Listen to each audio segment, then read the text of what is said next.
Hi guys, Tab here, hope you're all keeping well. Yes, it's time for another video, and the topic for this video is a question, and that question is ICE versus EV. Is it really fair to compare the ICE car being the McLaren 570S, of course, which if you follow the channel you should know, and the EV being this, the Porsche Taycan? Both very capable cars in their own right, and this is a very controversial topic. It causes a lot of debate down the pub, believe me. So if you do like the video, feel free to sub, really appreciate it. But let's dive straight in.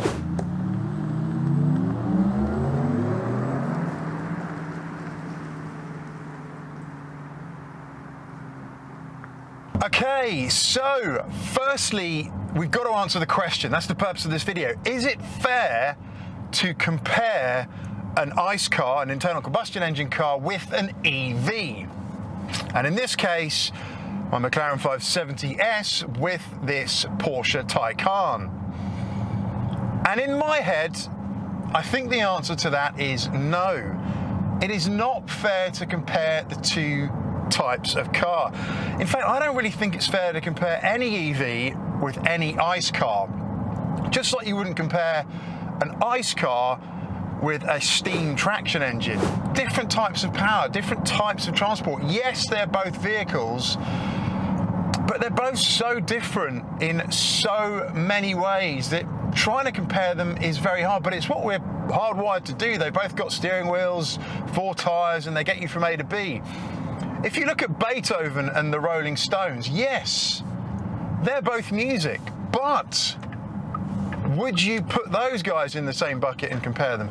Probably not. In fact, I think if you swap Mick Jagger and Beethoven around so that Mick Jagger was born when Beethoven was, Mick Jagger would probably still be alive today the way he's going now. Very impressive stuff. Wow, man. I mean, like, this EV malarkey's really far out. But that's another story. So why don't I think it's fair to compare the two types of car? Well, in the 1,000 miles or so that I've had the Taycan now, it's hard not to be thoroughly impressed with it. But I'm impressed with it in its own right. As it is a car, as it is an EV, I'm judging it on its own merits. And I guess I was pretty fortunate in that I've kind of gone into this with no prejudgments up in my head. I've gone into it with a very open mindset. And the reason for that is, in my head, when I was picking this up, I kind of said to myself, it's nothing like any of the ICE cars I've ever had before.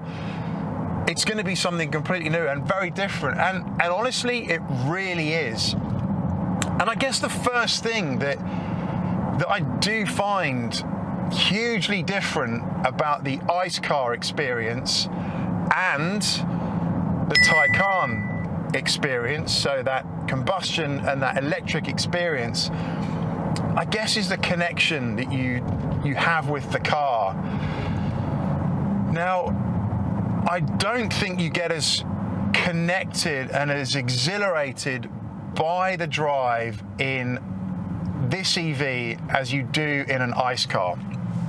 Now, the other day, I was very fortunate enough to be invited down to the McLaren Technology Centre, the MTC in Woking, to test drive the new Artura.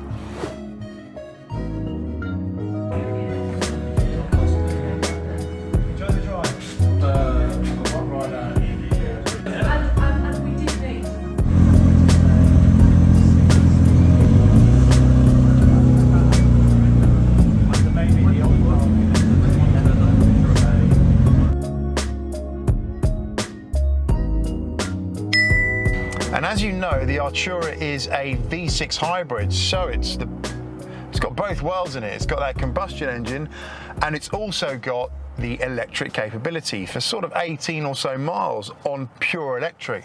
And when we were out on the drive, and unfortunately it was rush hour and it was Woking, so we really couldn't explore the car's capabilities. But one thing we could test, and give it a good test we did, is the electric capability of the car. And I have to say, when I was driving that car along in the electric mode, the fully electric mode, it was nice to be in an Artura, but again, because you were doing the EV thing, you were just kind of moving along. It felt like you were trying to get from A to B. No theatre, nothing. It was thoroughly impressive from an EV perspective.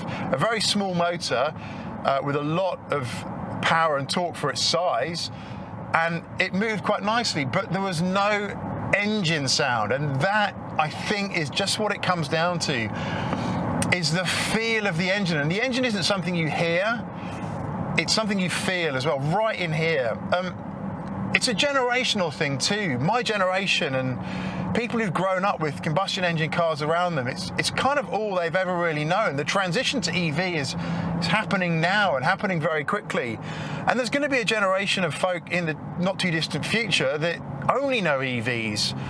We could be in a situation where ICE cars and the running of ICE cars is at some point completely banned in all forms, even for old cars. So you've really got to think about that. You know, there's going to be a whole generation of people that will have known no different at all, and they'll be only knowing EVs, and that's kind of a crazy thing to get your head around. But you kind of don't know what you've got until it's gone. But again, if you've never experienced something, you don't kind of know what you're missing, right? So the Artura was very impressive, but when the engine kicked in, when you were in the electric mode and you flip it to the comfort mode or the sports mode, and the engine kicks in, that's when it comes alive again, and that's when it was just a whole load of fun. And for me, that's what kind of brought it home. That's what really made me think, yeah, is an ICE car ever going to give you the same feeling as an EV? No, they're completely different. And this car, the Taycan, is hugely impressive. I really respect it and I really like it. I'm judging it on its own merits. It's ballistically fast. It's so comfortable. The tech in it is insane. As a bit of engineering, as a car, as what Porsche have achieved with this, so kind of quite subtly as well, I think. You know, this car, the Taycan, just kind of appeared out of nowhere, really, a bit under the radar. And there's a lot of people, a lot of haters, kind of going against this because they're saying, oh, it's an EV and doesn't have the soul of a Porsche. But it's darn good. If you haven't driven an EV, get out and drive one, a good one. I can't say go and drive a Tesla because I'm just not that mad on them. But do take one of these out. It's absolutely massively impressive. But I would never compare this to the McLaren 570. And my other bit of advice is, if you're kind of looking at cars at the moment and you're contemplating an EV and you haven't owned something crazy like a 570 or that in that ilk of car, my advice to you would be get out there and enjoy it. Really do get out there, buy one of those and enjoy it now while you can, right? I've been there, I've got the t-shirt.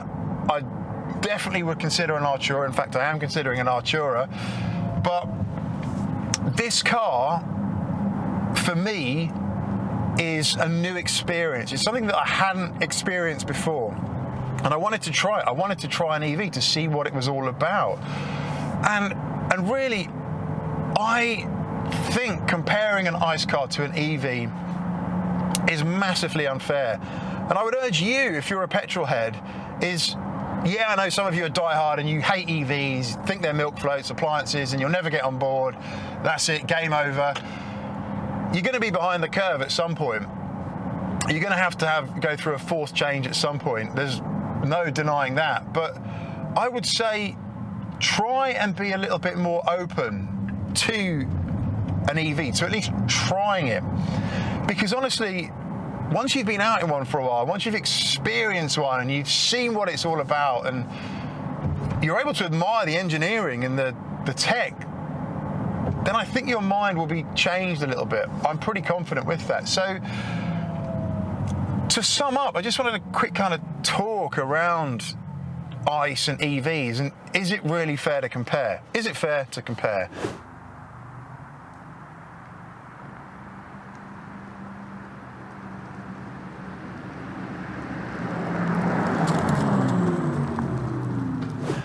the answer to that is no, I don't think it is fair to compare.